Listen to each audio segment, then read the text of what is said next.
श्रोताओं नमस्कार। क्षेत्रीय समाचार एकांश के विशेष कार्यक्रम के साथ मैं संजय सिंह। आजादी का अमृत महोत्सव पर प्रस्तुत है विशेष कार्यक्रम, लेकिन पहले ये संदेश। देश कोविड टीकाकरण अभियान के अंतर्गत 150 करोड़ टीके लगाने की दिशा में निरंतर आगे बढ़ रहा है। कोरोना वायरस का नया वेरिएंट मिलने से चिंताएं बढ़ी हैं। आपसे हमारी अपील है कि यथाशीघ्र दोनों टीके लगवाएं और अन्य लोगों को भी टीके लगवाने के लिए प्रेरित करें।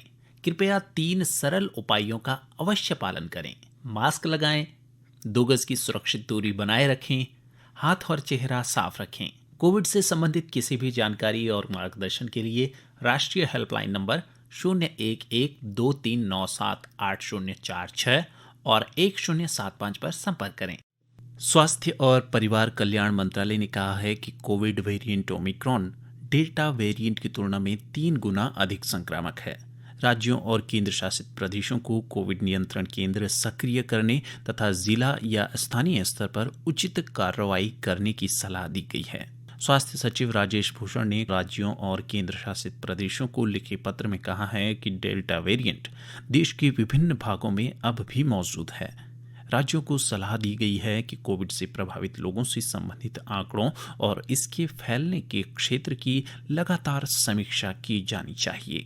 देश में अब तक 1,38,89,00,000 से अधिक कोविड रोधी टीके लगाए जा चुके हैं और टीकाकरण अभियान के अंतर्गत प्रदेश में अब तक 1,37,12,397 से अधिक कोविड रोधी टीके लगाए जा चुके हैं। और श्रोताओं, अब आजादी का अमृत महोत्सव के अंतर्गत प्रस्तुत है आजादी का सफर आकाशवाणी समाचार के साथ। आकाशवाणी समाचार आपके लिए प्रतिदिन संघर्ष की झलक पेश कर रहा है।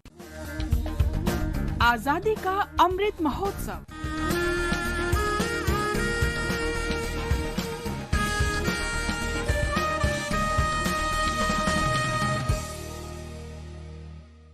आजादी का सफर आकाशवाणी के संग एक राष्ट्र का जन्म, भारत का शानदार स्वाधीनता संघर्ष आधुनिक विश्व के महानतम संघर्षों में से एक है। आकाशवाणी से हम आपके लिए रोजाना ला रहे हैं इस शानदार संघर्ष की झलक। सर्वे भवन्तु सुखिनः, सर्वे सन्तु निरामयाः। आज की कड़ी में हम चर्चा करेंगे स्वतंत्रता संग्राम के वीर योद्धा स्वामी श्रद्धानंद की, जिनका 1926 में 23 दिसंबर को निधन हो गया था। आर्य समाज के सन्यासी के रूप में स्वामी श्रद्धानंद ने दयानंद सरस्वती की शिक्षाओं का प्रचार किया और 1920 के दशक में समाज सुधारों के लिए काम किया। उन्होंने 16 मई 1900 में गुजरावाला में गुरुकुल की स्थापना की, जिसे बाद में हरिद्वार स्थानांतरित कर दिया गया।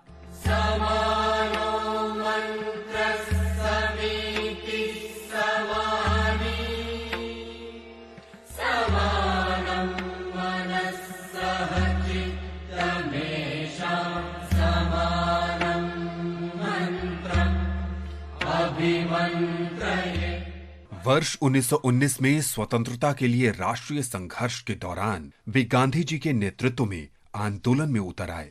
उन्होंने रॉलेट एक्ट के खिलाफ विरोध प्रदर्शन आयोजित करने में मदद की। गांधी जी की गिरफ्तारी के विरोध में स्वामी श्रद्धानंद ने दिल्ली में एक विरोध मार्च का नेतृत्व किया और जब एक सैनिक ने भीड़ पर गोली चलाने की धमकी दी तो वे सीना तान कर खड़े हो गए और उसे गोली चलाने की चुनौती दी। एक सामाजिक कार्यकर्ता के रूप में उन्होंने हमेशा गरीबों की हालत में सुधार के लिए काम किया। महात्मा गांधी के शब्दों में, वे एक नायक की तरह जिए और एक नायक की तरह ही शहीद हुए। जिंदगी खपा गया अपनी और किसानों के सम्मान में, चरण सिंह की के नारे गूंजे हिंदुस्तान। हम स्वतंत्रता सेनानी और भारत के 5वें प्रधानमंत्री चौधरी चरण सिंह को भी याद करते हैं, जिनका जन्म 23 दिसंबर 1902 को उत्तर प्रदेश के मेरठ में हुआ था। चरण सिंह ने स्वतंत्रता के लिए अहिंसक संघर्ष में महात्मा गांधी का अनुसरण किया। 1930 से 1947 तक ब्रिटिश सरकार के खिलाफ संघर्ष में उन्होंने कई वर्ष जेल में बिताए। आजादी के बाद चरण सिंह ने अपना जीवन किसानों के लिए समर्पित कर दिया। उन वर्गों का जिक्र कर रहा था जिनकी तरफ गवर्नमेंट को ज्यादा ध्यान देने की जरूरत है।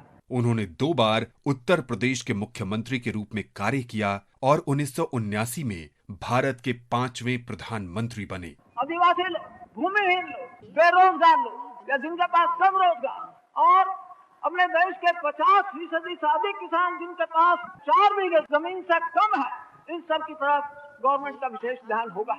हम इस महान राष्ट्रवादी और किसानों के नेता को सलाम करते हैं। ताइन मणिकोड़ी सोल्लुदु जय हिंद। स्वतंत्रता सेनानी पी कक्कन भी आज स्मरणीय हैं, जो 23 दिसंबर 1981 को हमें छोड़कर चले गए। वे कक्कन जी के नाम से प्रसिद्ध थे। उनका जन्म 18 जून 1908 को मद्रास प्रेसिडेंसी में मेलूर में तुम्बईपट्टी में हुआ था। कक्कन ने अपने युवावस्था में स्वतंत्रता आंदोलन में भाग लिया। 1939 में जब राज्य सरकार ने मंदिर प्रवेश अधिकार और क्षतिपूर्ति अधिनियम बनाया तो कक्कन ने मदुरई में समाज के निम्न वर्ग के लोगों के मंदिर में प्रवेश का नेतृत्व किया। उन्होंने भारत छोड़ो आंदोलन में भाग लिया और उन्हें अलीपुर जेल भेज दिया गया। 1946 में वे संविधान सभा के लिए चुने गए और 1946 से 1950 तक इसकी सेवा की। स्वतंत्रता के बाद कक्कन ने तमिलनाडु राज्य सरकार में मंत्री के रूप में काम किया। हम महान राष्ट्रवादी को सलाम करते हैं। भारत के 44वें स्वतंत्रता दिवस के इस शुभ अवसर पर मैं आप सबको अभिवादन करता हूं। मैं एक साधारण कार्यकर्ता हूं, जिसका जन्म एक छोटे से गांव में हुआ था। लोकतंत्र की महिमा है, आपका आशीर्वाद है और मेरा अहोभाग्य है कि मैं आज इस ऐतिहासिक लाल किले से आपको संबोधित कर रहा हूं। 23 दिसंबर को पीवी नरसिम्हा राव की पुण्यतिथि भी है।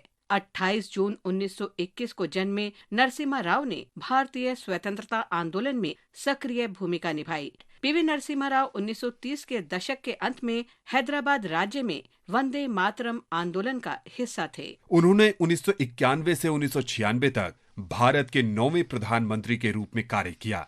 उन्हें 1991 में आर्थिक सुधारों की नींव रखने और वैश्विक अर्थव्यवस्था के साथ भारतीय अर्थव्यवस्था के पुनः एकीकरण का श्रेय दिया जाता है। नरसिम्हा राव एक कुशल भाषाविद भी थे। राव की मातृभाषा तेलुगु थी, लेकिन उनका 8 भारतीय भाषाओं और 8 विदेशी भाषाओं पर भी उत्कृष्ट अधिकार था। आज बस इतना ही।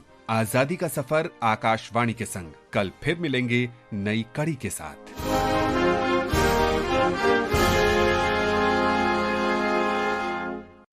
तो श्रोताओं, अभी आप सुन रहे थे आजादी का अमृत महोत्सव के अंतर्गत आजादी का सफर आकाशवाणी समाचार के साथ। और श्रोताओं, जैसा कि विश्व स्वास्थ्य संगठन ने कोरोना के नए वेरिएंट के अधिक संक्रामक होने की बात कही है, तो हमें अभी भी सतर्क रहना होगा और कोविड एप्रोप्रिएट बिहेवियर का पालन करते रहना होगा, जैसे कि मास्क लगाना, 2 गज की सुरक्षित दूरी को बनाए रखना होगा और हाथ और मुंह को साफ रखना होगा, जिससे कि हम खुद को और अपने परिवार को स्वस्थ और सुरक्षित रख सकें। आज की इस कार्यक्रम में फिलहाल इतना ही। आप अपना ख्याल रखें और मुझे दीजिए इजाजत। नमस्कार।